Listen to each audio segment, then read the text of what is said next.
It's worth exactly $10 billion. So we have to sort of think about this stuff pretty conceptually, and we'll talk about that more and more. But certainly it's going to be hard to come up with earnings numbers, because in 2016 I'm not sure Twitter's going to make any money. In fact, I have them losing $327 million. So the PE is not even a negative multiple, or the EV to earnings is not even a negative multiple. It's just not applicable. So let's see what we can forecast for 2017. Let's assume their growth slows down a little bit to 20% growth. They still have that 70% gross margin. And sales and marketing, let's say they start to get their leverage going. They only have 15% cost growth, and their R&D growth is slowing. They're still not profitable. They still are not quite profitable yet, which again is alarming. And another year of the same kind of performance, 20% revenue growth, let's say 12% cost growth. They just barely break even. So they need to really evaluate what is it about Twitter that over the long haul, what is it about Twitter? Let me show you sort of really quickly what I mean. What is it about Twitter that needs to sort of be there to stay static? So and I look at drug companies a lot like this. It's kind of interesting. So the idea is, can they just maintain Twitter? And this R&D cost can drop to 20% a year, because they're not going to program any new features, right? They're not going to program any new features. Twitter is Twitter. People like it, that's that. I'm not sure. I would imagine revenue will start to decline if that happened, but if they keep their sales and marketing up and their G&A up, maybe it's just the same old algorithm that people use all the time. That's possible. It's possible. So if we look at the business through that lens, maybe we'll pick a year where the revenue does start to decline. We'll do that in a second. This is a good kind of brain teaser. Anytime you look at a company, this is an example. We call this a runoff model. And the idea is, what if they stop developing R&D completely? And then a couple of years later, now they're still spending a ton of money here developing new features. I mean, you spend $400 million on R&D, and that's going to be, you're going to get something out of that. But if the pace drops and they start to decline, say 2% a year in revenue, still quite a profitable company. And let's say at maturity they're going to decline. So I don't know, people just get sick of Twitter. It's just a fad. Let's say it's a fad. Discount rate's going to be pretty high. In fact, if we're giving discount rates out like 8% to Facebook and Amazon, I'd say we have to give out 10% to Twitter, right? And that's why the relative discount rates are so much more valuable than doing WACC, WAC, or let's say WAC is WAC, but or CAPM or something like that.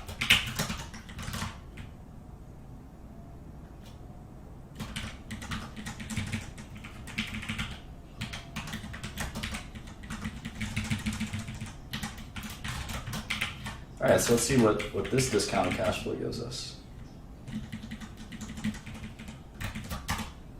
Well, it's about $2 billion.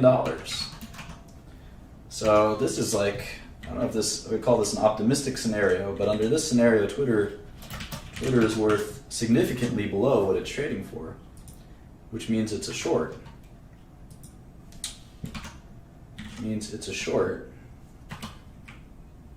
And I don't know if they can monetize to the same level as Facebook's users. Facebook's users have much more engagement, right?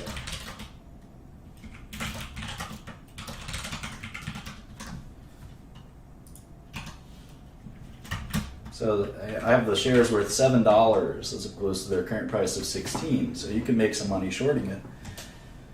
But in any event, maybe they could. You know, let's see if we had.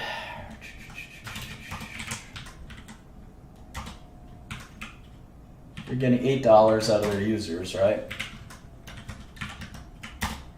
And I'm assuming their users stay flat, and they get up to $13 out of their users, which is still not quite Facebook's mode.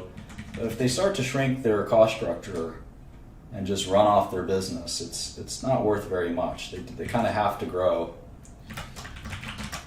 Unless they can somehow shrink their cost structure to nothing and still maintain a lot of revenue, which I don't think they could do. I don't think they could legitimately do. So it's fun to do that kind of a model and see if they can get there. Now let's do it the other way around. Let's say that Twitter stays being kind of like this $9 ARPU, or their ARPU grows. Let's argue that their ARPU is going to grow slowly. So at the end of 15, they had 320 million users. So let's say they grow their ARPU 3% a year. And it's not a fad, it's just not going to grow much. But it's reached the popularity it's reached, and it's a permanent popularity, and you're going to get maybe international growth or something. So now in ARPU, what you can do here, which I think is pretty fun, is you could say, well, I think ARPU can grow, say 20%, maybe 10, let's say 5% a year. Let's say 5% a year. So if we do that, we can actually multiply ARPU times users to get our own revenue number. And that's kind of interesting. Now, gross margin should stay roughly the same. What happens to cost is hard to tell. Maybe costs will grow, in line with revenue growth or slightly below that. But obviously, in a situation like this, if they can grow revenue 8% a year forever, they'd be very, very happy. That's a little unrealistic, but that's also why we're giving them a 10% discount rate, right? And you can see if they can do that over time, they'll be in great shape. But even then, it looks like the shares are not worth. That's a pretty rosy scenario, right? That's a pretty rosy scenario. And even then, the shares aren't worth that much. Now, maybe the next few years will be the super growth years. Although, having said that, last quarter, the user growth was flat. So it's hard to grow. Now, ARPU's going up, which is good because advertisers are realizing that it's a good bargain. The ARPU growth is 30%, whereas user growth is 9%. So maybe ARPU growth will have some serious, more growth than 3 or 5% in the near term. A couple supercharged years, let's do that. Let's put in a couple supercharged years. So for 2017, let's assume it's like 25% ARPU growth, and 20 and 15, then it slows down to 5%. So they can get Facebook-like ARPU at some point. Today's Facebook-like ARPU. Then you get $30 a share. But I should raise the cost growth too for these near-term years, because I'm assuming there's some linearity, or not linearity, but just variable expenditure with respect to some of their costs.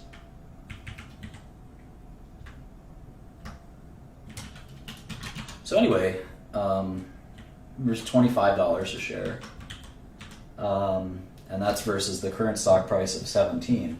So anytime I see user growth flattening out, I think that ARPU tends to be harder to grow, right? Because the whole reason ARPU is growing is because an advertiser like GM says, well, this is a growth platform, and the cost for that ad of the word car, right, it should be more expensive, and sometimes in this case 20 or 30% more expensive than before. But if ARPU starts to go down, if user number starts to go down, ARPU should lag behind, but it eventually will follow it, because advertisers like GM and Ford will say, I don't know that I want to advertise on Twitter. I'd rather advertise on WhatsApp or something that's growing.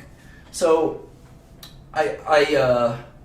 it's hard to tell what will happen, right? You have to track these user growth numbers very carefully. And I think when Twitter announced their earnings, the stock fell quite a bit on that date because maybe it didn't, I'm not sure. But without user growth, it's going to be very hard to grow ARPU, it's going to be very hard to grow revenue, and this is a company that's not profitable. So if there's a way to predict users, not user growth particularly, but users during the quarter, that'd be kind of interesting, right? Because you'd be able to say, well, user growth is rebounding or not rebounding. And in the old days, I used to make models based on different metrics. Sometimes these websites will actually, you can actually kind of calculate it through different sources. You can surf around on Twitter and see how many users there are sometimes real time. You can make a bot or a program that can track that, and you would have an ability to tell, possibly be able to tell how Twitter's growth is going at any minute. You don't have to wait for their quarterly earnings reports. So you can, I don't know if there's a way to check that on Twitter, but that'd be pretty cool. And then obviously monetization. If they can get up to $20 a year or more, they'll be in good shape, and depending on how fast they can do it.